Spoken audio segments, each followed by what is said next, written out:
ito ay rated SPG. Striktong patnubay at gabay ng magulang ang kailangan. Maaaring may masiselang tema, lengguwahe, karahasan, sexual, horror o droga na hindi angkop sa mga bata.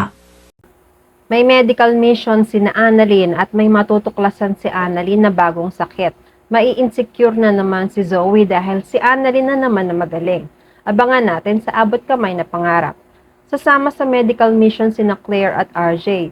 Unang banding nila ito bilang magnobyo at nobya. Nasa ospital pa lang sila ay napakasweet na nilang dalawa na para mga teenager na hindi mapaghiwalay.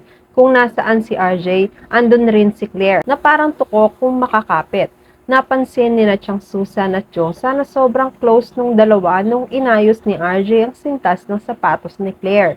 Naiilang naman si Lynette sa nakikita pero pilit niyang iniiwasan ang pagkakatitig sa dalawa. Nung makaalis na ay para na siyang nabunutan ng tinik.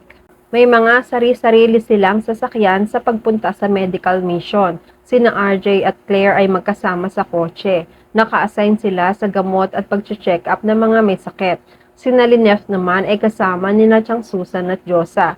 Naka-assign sila sa pagbibigay ng pagkain sa mga pasyente at sa mga doktor. Excited silang lahat sa panibagong yugto ng medical mission nila.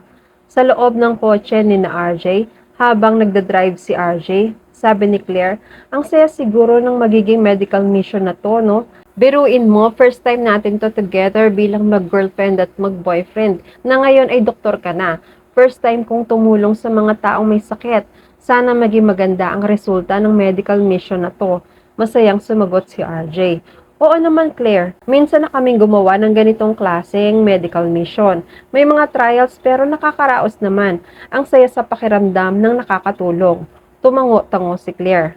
Maya-maya ay naunahan sila ng isang sasakyan. Sasakyan ito ng sinasakyan nila Lynette.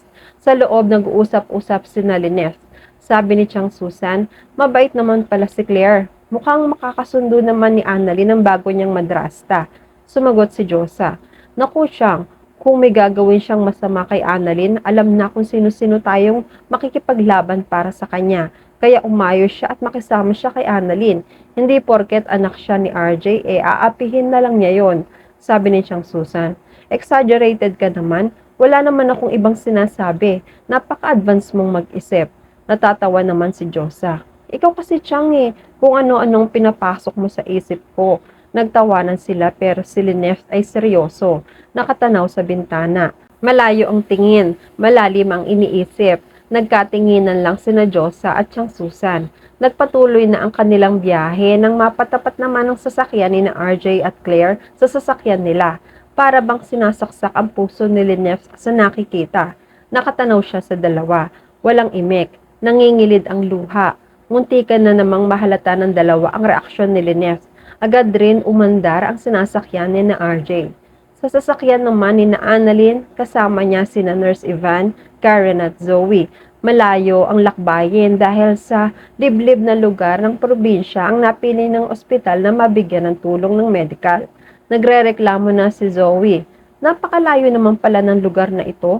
Naiinip na ako. Sabi ko na boring ito. Samahan ka pa ng mga kasama sa sasakyan na ang boboring din. Nagtaas ng kilay ang dalawang nurse na kaibigan ni Annalyn. Sumenya si Annalyn na wag nang patulan si Zoe. Nagbulungan ang dalawang nurse. Dapat hindi ka nalang sumama kasi napakareklamador mo. Siyempre malayo. Kung malapit sila, edi sana marami na silang gamot at madali sila makapunta sa ospital para magpa-check up. Kaso malayo nga diba? Mas kailangan nila ng gamot kasi walang nakakarating sa kanila. Kung meron man ay hindi sapat. At kung meron man, edi sana wala tayo dito. Natatawa naman si Nurse Ivan. Oo nga, nagrereklamo pa rin si Zoe. Wala pang signal ang cellphone ko. Para sana habang nasa biyahe mawiwili naman ako. Sabi ni Annalyn, ayos lang yan Zoe. Matulog ka na lang sa biyahe kung ayaw mong makita ang nasa paligid mo para hindi ka naman mainip.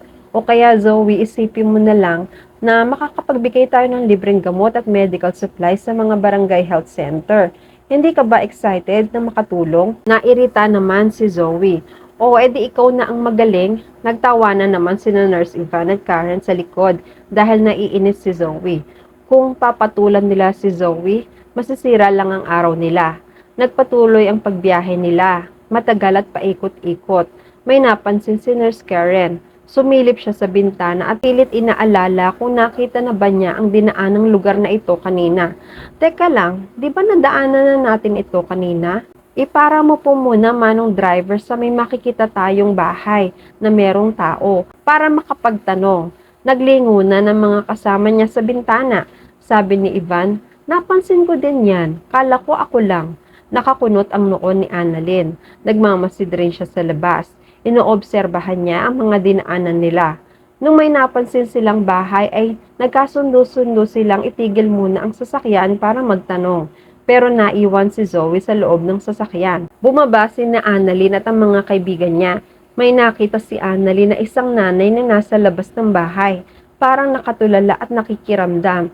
May narinig si Annalyn na umiiyak na isang bata. Naging palatanong si Annalyn.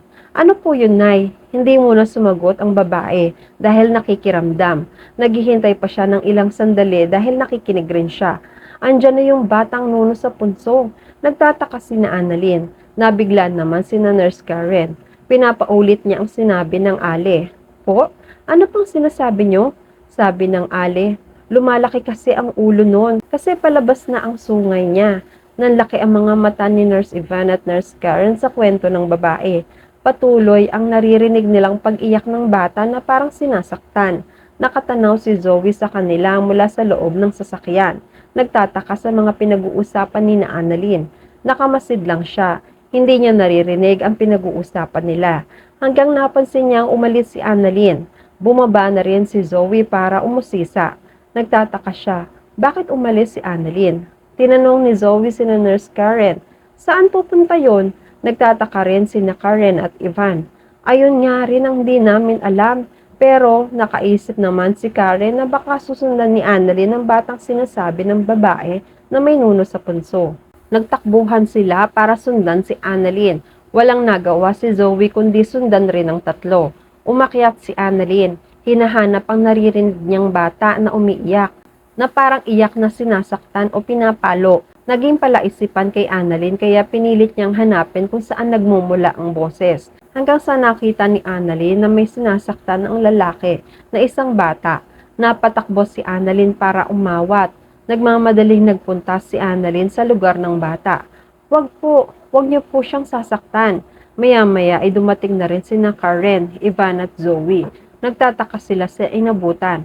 May isang bata na umiiyak at malaki ang ulo ang dumadaing pala. Ang lalaki pala ay isang albularyo. Akala ng lalaki ay may isang elemento sa bata kaya pilit niyang pinapaamin. Walang tigil ang lalaking ito sa pananakit. Umawat na si Annalyn. At yan ang mga pakakaabangan natin sa Abot Kamay na Pangarap. Please like this video and please subscribe to my channel at magkita-kita po muli tayo sa mga susunod pang episodes.